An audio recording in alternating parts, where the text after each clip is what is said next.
கர்த்தருக்குள் பிரியமானவர்களே, August 8 எலிஞ்சு white அம்மையார் அவர்களுடைய மாரநாதா புத்தகம், பக்கம் 439.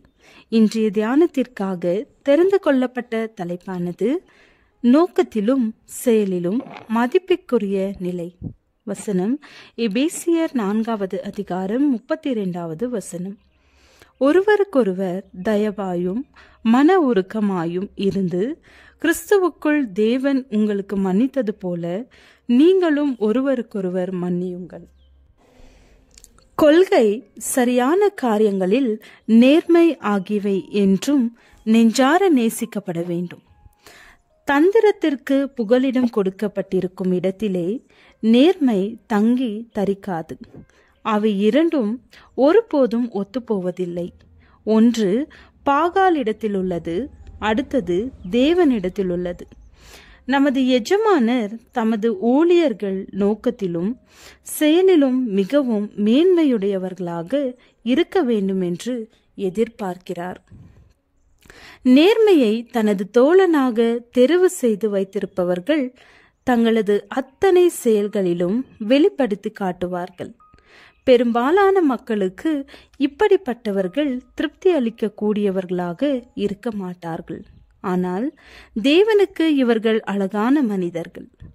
சாத்தான் தன்னை சுற்றிலும் திரள் கூட்டத்தை நெருக்கமாக வைத்துக் கொள்ள கிரியை செய்கிறான். மிகவும் நெருக்கமான நண்பர்களை பிரித்து விடுவான். எப்பொழுதும் பேசிக்கொண்டும் வீணாக வம்பளித்து கொண்டும் பொய் சாட்சி சொல்லிக் கொண்டும் இருக்கிற மனிதர்கள் உண்டு. இவர்கள் முரண்பாடுகளையும் சச்சரவுகளையும் உண்டாக்கும் விதைகளை விதைக்கிறார்கள். இந்த வகுப்பினரை பரலோகம் சாத்தானின் மிகவும் திறமையான ஊழியர்கள் என்று நோக்கி பார்க்கின்றது.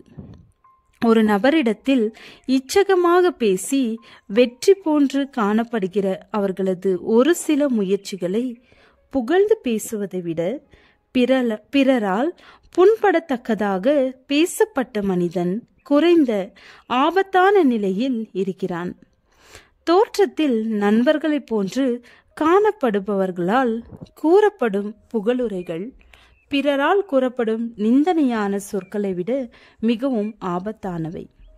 தன்னையே புகழ்ந்து கொள்ளுகிற ஒவ்வொரு மனிதனும் அவனது மிக சிறந்த முயற்சிகளில் காணப்படும் பொலிவான தோற்றத்தை துடைத்து போடுகிறான். மேன்மையான குணத்தையுடைய நபர் விரோதிகளின் பொய்யான குற்றச்சாட்டுகளை குறித்து சீற்றம் கொள்ளும் அளவிற்கு தன்னை தாழ்த்தி கொள்ள மாட்டார். பேசப்பட்ட ஒவ்வொரு வார்த்தையும் நீங்கின்றி கீழே விழுகிறது. ஏனென்றால் அது தன்னால் விழ தள்ள முடியாததை பலப்படுத்தி விடுகிறது. அன்பின் பொறுமையின் தேவனாகிய அவர் தமது மக்கள் தம்மோடு நெருக்கமாக இணைந்திருக்க வேண்டும் என்று விரும்புகிறார். அனைவரும் தங்களது வாழ்க்கையிலே கிறிஸ்துவின் அன்பை வெளிப்படுத்த வேண்டும். எவரும் மற்றவரது உத்தியோகத்தை அல்லது நிலையை அல்லது புகழை சிறுமைப்படுத்தி பேசும் முயற்சியில் இறங்கக்கூடாது. இது தற்பெருமையாகும். எவரையும் ஒருபோதும் இழிவாக பேசாதீர்கள். ஏனெனில் அவன் ஆண்டவர் பார்வையில் மிக பெரியவனாக இருக்கலாம். தங்களை பற்றி மிக பெருமையாக நினைத்து கொண்டிருக்கிறவர்கள் அவர்களது இதயங்களின் முறைகேடான நிலையினால் தேவனால் மிகவும் அற்பமாக மதிப்பீடு செய்யப்படலாம். சிலுவையின் பாதத்தில் தாழ விழுந்து கிடப்பதும் நமது கண்களில் நாம் அற்பமாக தெரிவதும் தேவனில் உறுதியாக நம்பிக்கை வைப்பதுதான் நம்முடைய ஒரே பாதுகாப்பாக இருக்கிறது. நம்மை மிக பெரியவர்களாக ஆக்குவதற்கு அவருக்கு மாத்திரமே வல்லமை இருக்கிறது.